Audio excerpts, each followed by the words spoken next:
one thing that was interesting about my weight loss is that I lost weight over like a really long period of time. I wasn't in a rush. I do remember writing down like, oh, by October, I'd like to weigh this. I do remember doing a little bit of that, but it was never really a race. I did weigh myself often. And it was always like, look, man, in general, the scale should go down every month. It doesn't need to go down every day that you weigh yourself, or every other day, or every 3 days. But basically, it should go down kind of all the time. And what would happen was, I came down from 330. What would happen was, I would be like 300. And then I might scale down to like 290 for a bit. And then I might pop back up to 295. And then I might go back down to, the weight would fluctuate. I might get down, under 290 for a little bit, and then I might pop back up to 295 and so on. And what I did every about 20 pounds that I lost, every 10 pounds that I lost, the weight that was 20 pounds heavier than that, I said I would never weigh that again. So when I went from 280 to 270, I told myself I will never weigh 290 ever again. And I gave myself that cushion of 20 pounds because I know that happens. Like you gain and lose weight, and you lose track, and you lose sight of what you're doing. You're not always so targeted and tunnel vision on your goal. So it wasn't like I just snapped my fingers one day and just started losing weight like crazy. It took a long time. I think that when I start to think about a lot of the people that are still in my life, and some of the people that struggle with their weight, and people that I help, and people that I communicate with quite a bit, I think to myself, what style of diet would they want to be on? And what's easier to get in conversation? What's easier for me to communicate with someone that's not as into some of this stuff as I am? Some of my friends are way into this.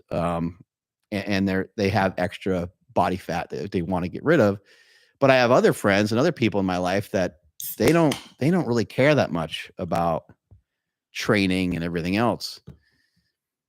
And so you end up just thinking to yourself, well, if there's multiple ways, then that should be more helpful. Like if we do have an obesity crisis, if that's what we're calling it, seems like we do, right? There's a lot of people that are way heavier than they should be. So we have this obesity epidemic going on. Well, the best way to serve that would be to have as many resources as we can, and not necessarily as many diets as we can, but it would be nice to have options. Let's talk about some of those options for a second. You can count your calories. That's definitely an option. You can go and you can, get an app on your phone, and you can use your whatever the hell app it is that you want to use, and you can track your calories. A lot of these things are starting to help you track your calories just by taking a picture.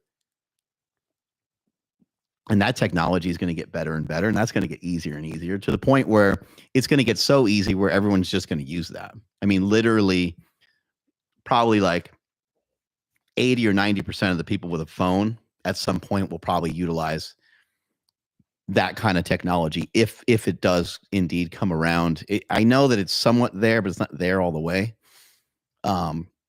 If it gets to be that simple, well, maybe not that many people, because some people just don't care, right? But I would say that a good percentage of people, especially people in fitness, and especially people that are conscious of trying to maintain some sort of body weight that leads to healthier outcomes than just the standard American diet and so on. But we know that there's like these different options. We know that you can track your calories and so forth. And one thing, though, that I think is true is that when you have mixed macros, I think that for some people that lets the guard down too much.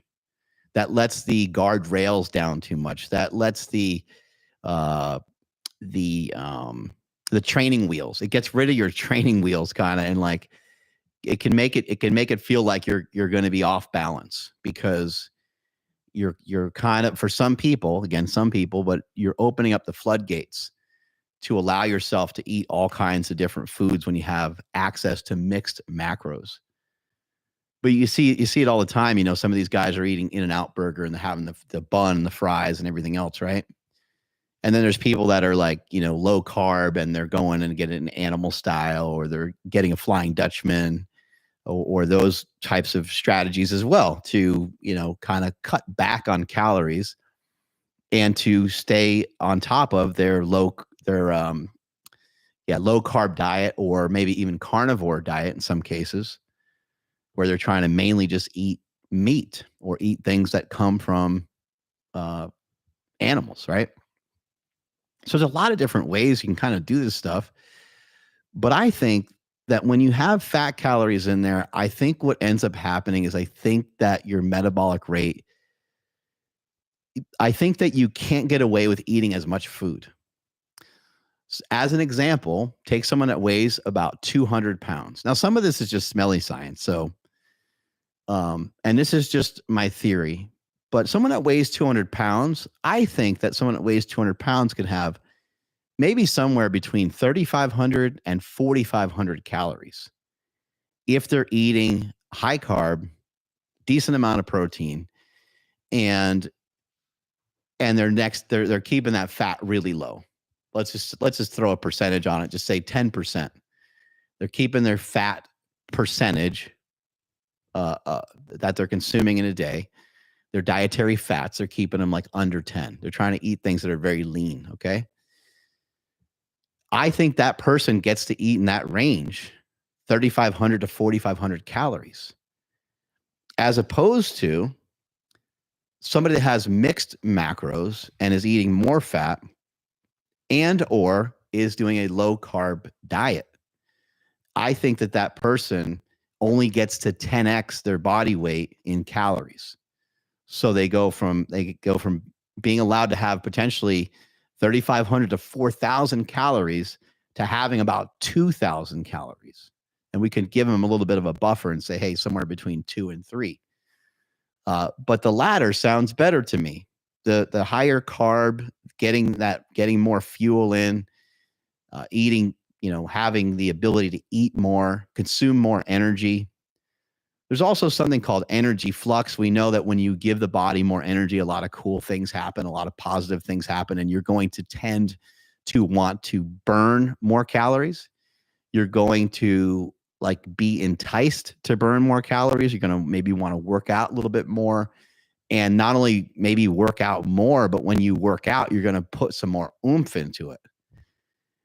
Whereas sometimes, and look, everyone's a little different. You know, I did these keto low carb diets for a really long time and didn't notice that I didn't feel like I was unmotivated to work out.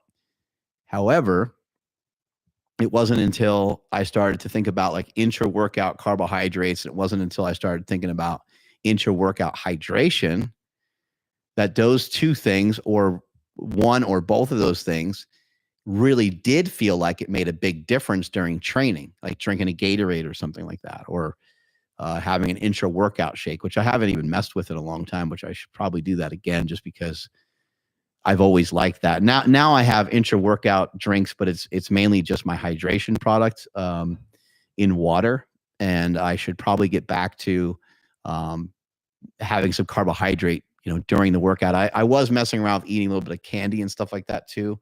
But I don't think it's as effective as, you know, I know that some of these things can maybe be gimmicky from the supplement brands and stuff, but I do think that there's something to the cyclic dextrins and some of these things. I think they have value, and they taste good enough just to do them, right? Just to eat, just to have them, consume them. Why not? It's a little extra boost, a little extra bump during your training session. And that's what we're all looking for, right? We're looking for good training sessions. And so I'm not going to state that your energy is going to be better when you're on the carb side versus the fat side. That's more for you to decide. You get to decide these things. You get to choose these things. You get to think to yourself, would I rather, you know, be limited to just about 50 grams of carbohydrates a day, and eat really as much as I want in terms of fat and protein? Or would I rather be on the other side of things and have to very meticulously pay attention to my fats?